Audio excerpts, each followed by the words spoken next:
국정감사가 한창이던 지난달 15일 국회의사당.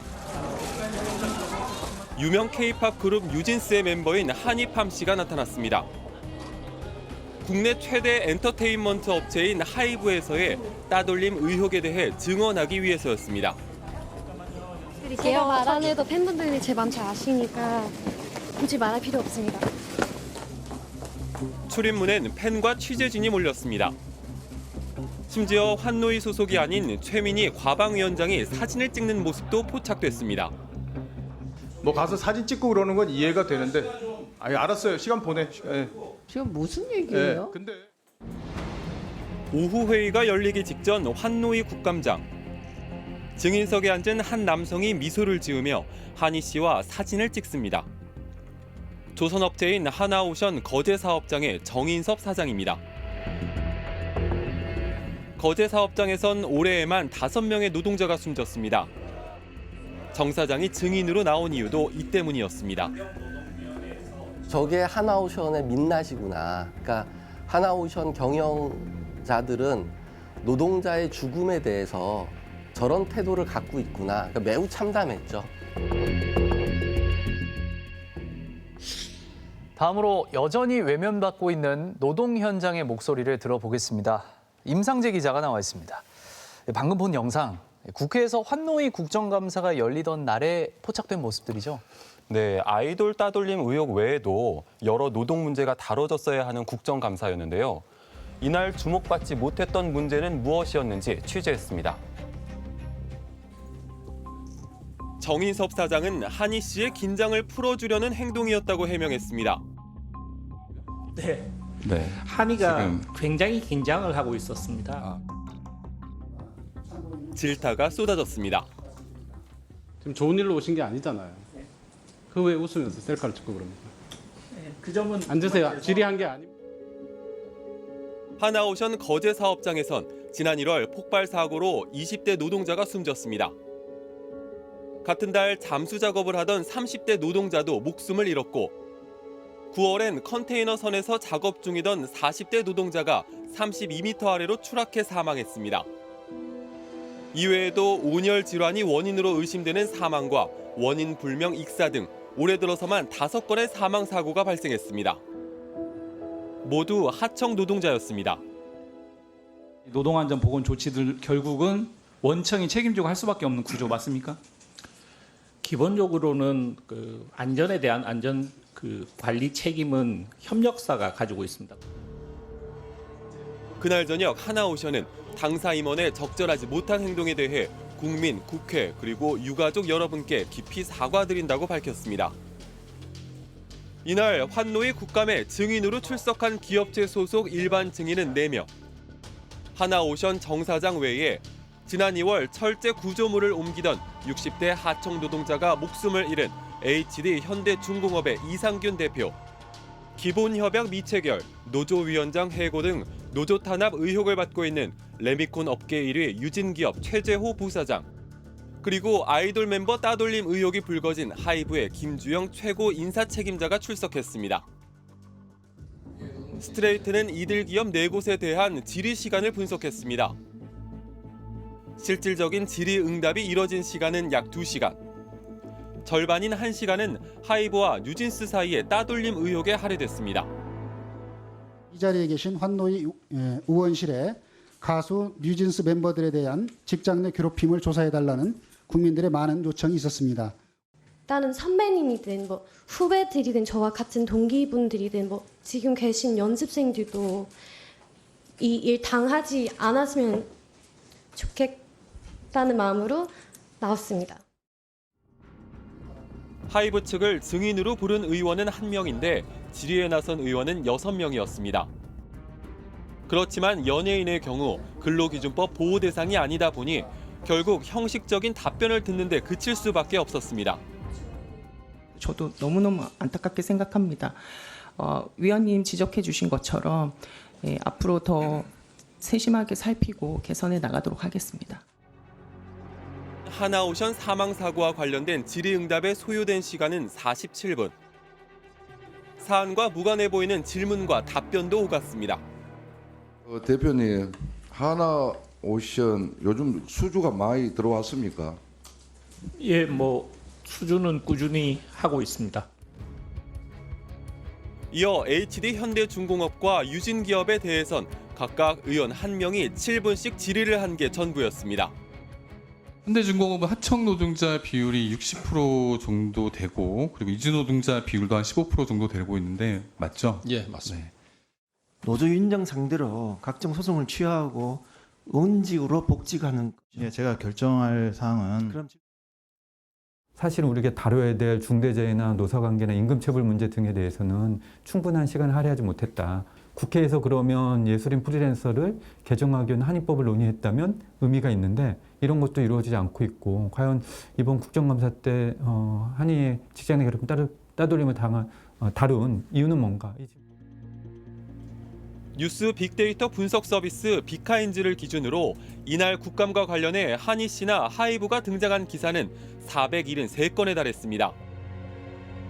하나오션을 다룬 기사는 9분의 1 수준인 51건. 그나마 셀카 논란을 다룬 기사를 제외하면 9건으로 줄어듭니다. HD 현대중공업과 유진기업 관련 기사는 각각 2건에 불과했습니다.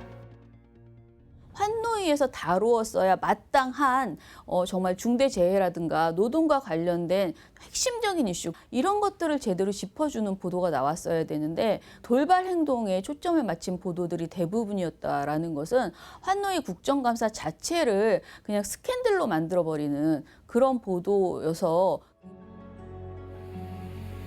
추락사고로 인한 작업 중지 명령이 해제된 다음 날 하나오션 거제 사업장의 모습입니다. 32m 높이의 공사 현장에서는 헐렁한 밧줄과 그물망이 그대로 있습니다.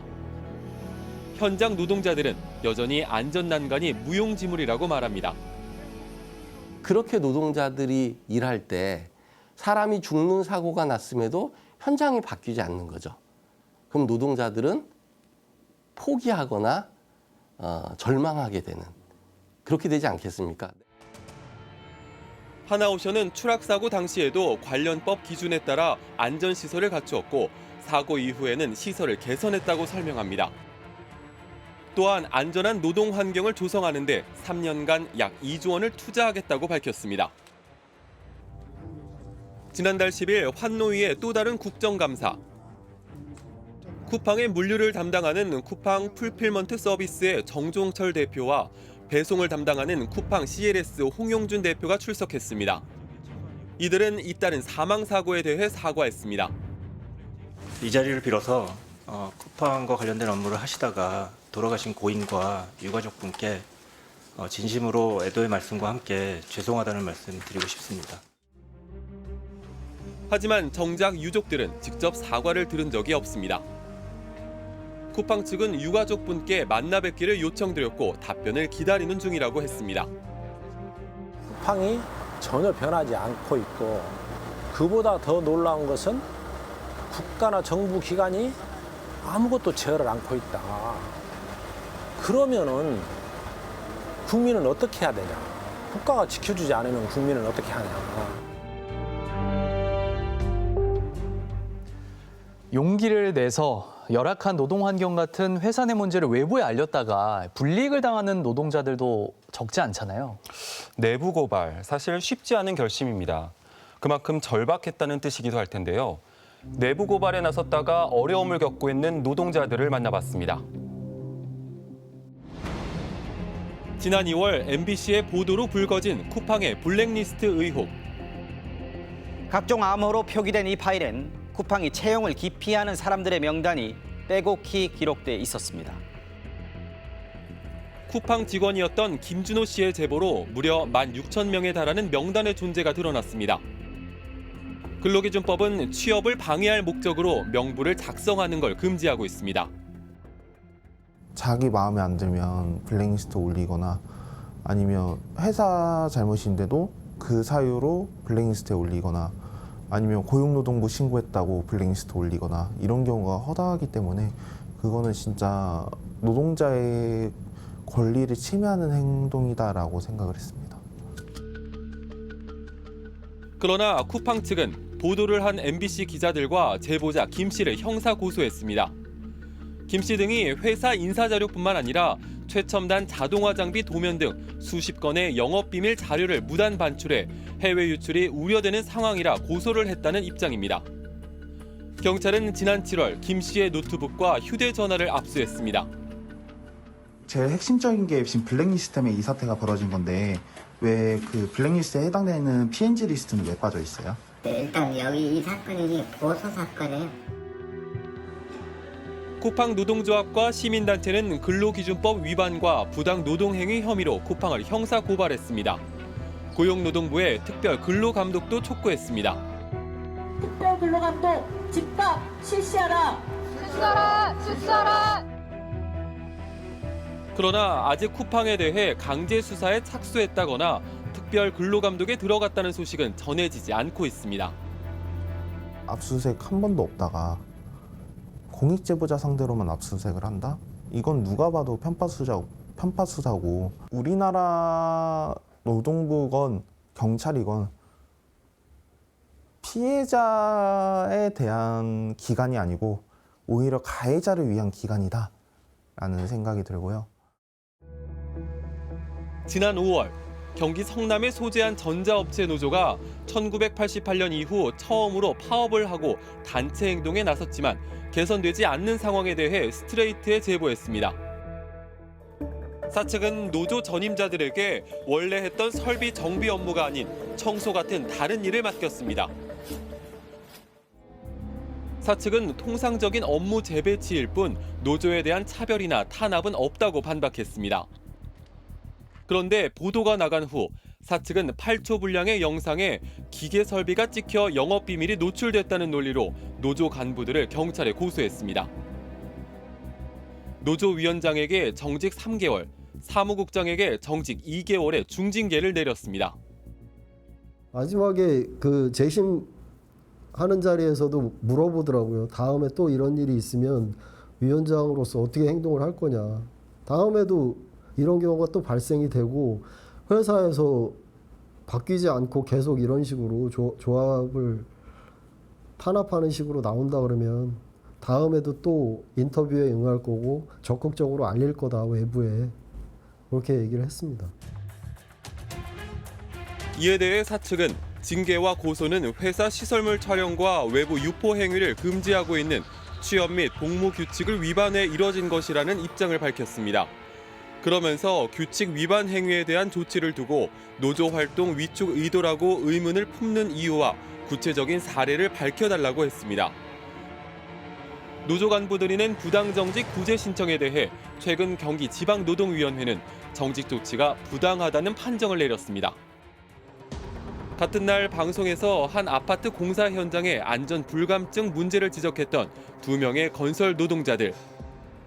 당장 위험한 이렇게 시급한 위험 상황이 아닐 때에는 사진을 올리지 말아 주시기 바랍니다라고 올렸어요. 그 다음부터는 저희가 올리지 않았습니다. 위험한 순간이 아니면 올리지 마세요라는 거는 누가 쓴 거예요? 원청의 안전 매니저가 그렇게 올렸어요. 그리고 얼마 뒤 퇴근길에 근로계약이 종료됐다는 통보를 받았습니다.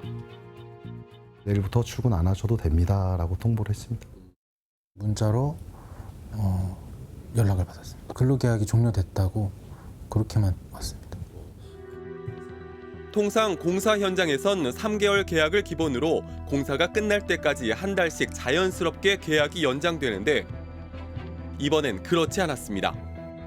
이들은 내부 고발과 노조 가입 때문에 업체 측에 눈엣가시가 된 걸로 느끼고 있습니다.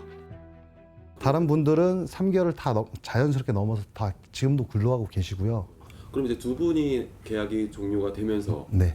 그러니까 노조원은 아무도 없는 거예요? 예, 아무도 없습니다. 업체 측은 공사 현장은 상황에 따라 인력 수급의 편차가 크기 때문에 근로자들을 공사가 종료될 때까지 고용하지 않으며 근로자들을 고용할 때도 공사 종료 시까지 고용한다고 한 사실이 없다고 해명했습니다. 두 사람은 보복성 부당해고라며 구제 신청을 냈지만 지방노동위는 이 신청을 기각했습니다. 중앙과 지방노동위원회에 부당해고를 구제해달라고 들어온 신청은 매년 꾸준히 증가해 지난해 15,000건을 넘어섰습니다. 하지만 부당해고로 인정되는 비율은 떨어지고 있고 부당해고 구제 명령을 이행하지 않아 업체에 부과되는 이행 강제금은 오히려 늘었습니다. 노동위원회 결정에 불복하는 사측이 많아졌다는 뜻입니다. 내가 이걸 이야기했을 때 불이익을 받는다라는 단순히 국가 권력만이 아니라 개별 조직에서 제보, 공익제보를 한 사람들에게 불이익을 주는 조치를 가는 것은 우리 사회가 되게 주춤하고 퇴보하는 현상을 보여주는 사실을 봅니다.